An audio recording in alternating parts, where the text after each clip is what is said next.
My dear students of class 8, I welcome all of you in today's class with the Islamic greetings. Assalamu alaikum wa rahmatullahi wa barakatuh. आज हम discuss कर रहे हैं why do we need a parliament. ये थोड़ा सा लंबा chapter है। इस चैप्टर को 3 से 4 सब टॉपिक्स में डिवाइड किया गया है। आज इसी का एक सब टॉपिक आप पढ़ रहे हैं, द रोल ऑफ पार्लियामेंट। आज हमें पार्लियामेंट के रोल के बारे में जानना है। ये यहाँ पर जो आप फोटोग्राफ देख सकते हैं पार्लियामेंट का, अंदर इसके दोनों हाउसेस दिखाए गए हैं पार्लियामेंट के, और बाहर पार्लियामेंट की बिल्डिंग जो है इसका पूरा व्यू दिखाया गया है इस तस्वीर में।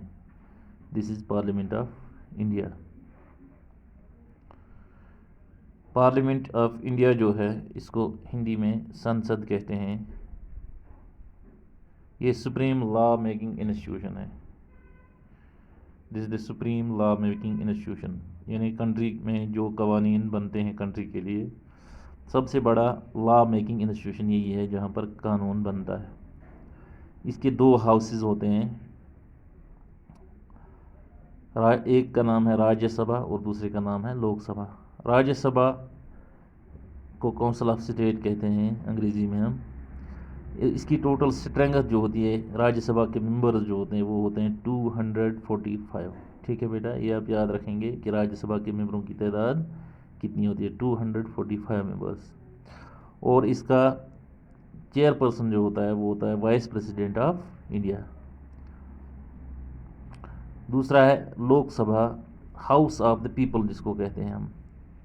एक हो गया काउंसिल ऑफ स्टेट्स, दूसरा हो गया house of the people, with a total membership of 545 is presided over by a speaker।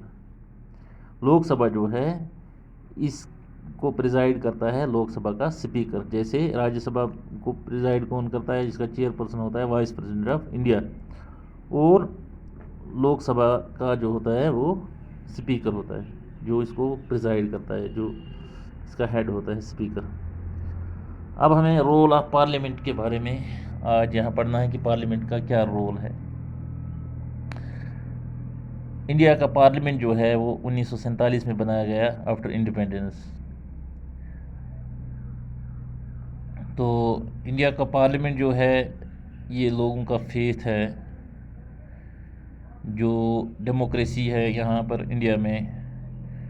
Democracy के लिए सबसे सुप्रीम इदारा, सबसे सुप्रीम इंस्टीट्यूशन जो है डेमोक्रेटिक तरीके पर मुल्क के लिए कानून बनाने के लिए वो पार्लियामेंट है। क्योंकि पार्लियामेंट वो इदारा है, वो इंस्टीट्यूशन है जिसमें लोग अपनी राय के ज़रिए से अपने नुमाइंदे भेजते हैं और वही फिर उन लोगों के लिए कवानीन बनाते हैं, यानी पूरे मुल्क के लिए कवानीन बनाते हैं, लोगों के तमाम हालात को मद्देनज़र रखते हुए। इस तरह से लोगों की नुमाइंदगी के ज़रिए से ही मुल्क के लिए कानून बनते हैं। तो इस तरह से डेमोक्रेसी के लिए एक बहुत ही अहम प्रिंसिपल है ये, और बहुत ही अहम इंस्टीट्यूशन है ये, क्योंकि इस इंस्टीट्यूशन में लोगों की रिप्रेजेंटेशन होती है और लोगों का कंसेंट होता है। किसी भी डिसीजन में, कोई भी डिसीजन जो कंट्री के लिए लिया जाता है उसमें लोगों का कंसेंट शामिल होता है, क्योंकि लोगों ने अपने नुमाइंदे वहाँ चुनकर भेजे होते हैं। जो हमारा सिस्टम ऑफ गवर्नमेंट है इंडिया में, इसमें पार्लियामेंट जो है उसके बहुत ज़्यादा इख्तियारात होते हैं, बहुत ज़्यादा पावर्स होते हैं, क्योंकि ये रिप्रेजेंटेटिव होता है लोगों का, क्योंकि लोगों के चुने हुए नुमाइंदे ही पार्लियामेंट में डिसीजंस लेते हैं कंट्री के बारे में। और इलेक्शंस जो हैं पार्लियामेंट के लिए इसी तरीके से ये भी होते हैं जिस तरह से स्टेट लेजिस्लेचर के लिए इलेक्शंस किए जाते हैं। और लोकसभा का इलेक्शन जो है ये हर 5 साल के बाद होता है, यानी लोकसभा के मेंबर्स जो होते हैं इनका टाइम जो है वो 5 साल होता है। 5 साल के बाद नए सिरे से लोकसभा के लिए मेंबर्स चुने जाते हैं। हमारी कंट्री जो है इंडिया, ये बहुत सारी कॉन्स्टिट्यूंसीज़ में डिवाइडेड है। यहाँ पर बहुत सारी कॉन्स्टिट्यूंसीज़ हैं, जैसे कि आप मैप में देख सकते हैं पेज नंबर 41 पर। और ये सारी कॉन्स्टिट्यूंसीज़ जो है, हर कॉन्स्टिट्यूंसी से एक पर्सन को इलेक्ट किया जाता है, उसको वोट के ज़रिए से चुना जाता है पार्लियामेंट के लिए। जो कैंडिडेट्स इलेक्शन में हिस्सा लेते हैं, इलेक्शन में पार्टिसिपेट करते हैं, वो मुख्तलिफ़ पॉलिटिकल पार्टीज़ के कैंडिडेट्स होते हैं, अलग अलग पार्टियों के कैंडिडेट्स होते हैं। तो नीचे एक टेबल दिया गया है, यहाँ पर हम इस प्रोसेस को, इस इलेक्शन की प्रोसेस को फर्दर अंडरस्टैंड करने के लिए इस टेबल की हेल्प से जानकारी हासिल कर सकते हैं। तो यहाँ पे रिज़ल्ट दिखाया गया है 16th लोकसभा इलेक्शन जो मई 2014 में हुआ था। यहाँ पे पॉलिटिकल पार्टीज़ और नंबर ऑफ़ एमपीज़ दिखाया गया है, किस पॉलिटिकल पार्टीज़ के कितने एमपीज़ इलेक्ट होके इस इलेक्शन में, यानी 2014 का जनरल इलेक्शन जो था लोकसभा के लिए, उसमें कितने मेंबर्स किस पार्टी से इलेक्ट होकर आए हैं। यहाँ पे इलेक्शन रिज़ल्ट दिखाया गया है। यहाँ पे नेशनल पार्टीज़ दिखाई गई हैं। पहले सबसे पहले भारतीय जनता पार्टी, जिसको बीजेपी कहते हैं।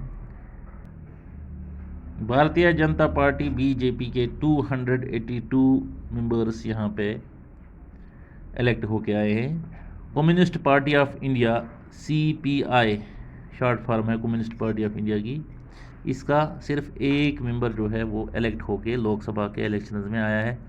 फिर communist party of India Marxist CPM, इसके 9 मेंबर्स आए हैं लोकसभा के लिए इलेक्ट होके। फिर Indian national Congress INC 44 members, national Congress party NCP 6 members.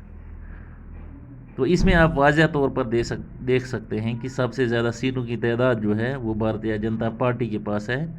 इसलिए आज हमारे मुल्क में हुकूमत जो है वो भारतीय जनता पार्टी की है, क्योंकि उनके पास सीटों की तादाद ज़्यादा थी। फिर स्टेट पार्टीज़ और रीजनल पार्टीज़ हैं। आम आदमी पार्टी जो है उसने 4 सीटें ली हैं लोकसभा के इलेक्शन में। ऑल इंडिया अन्ना द्रविड़ा मुनेत्रा केजागम 37 सीट्स आई हैं इसकी। ऑल इंडिया तृणमूल कांग्रेस जो है उसकी 34 सीट्स हैं। All India United democratic front की 3 सीटें हैं। बीजू जनता दल की 20 सीटें हैं। इंडियन नेशनल लोक दल की 2 सीटें हैं। इसी तरह से आप नीचे ग्रैंड टोटल में देख सकते हैं 543 टोटल सीट्स पर इलेक्शन हुआ है। तो इसमें से 282 आप देख सकते हैं कि मेजॉरिटी जो है वो भारतीय जनता पार्टी को आई है।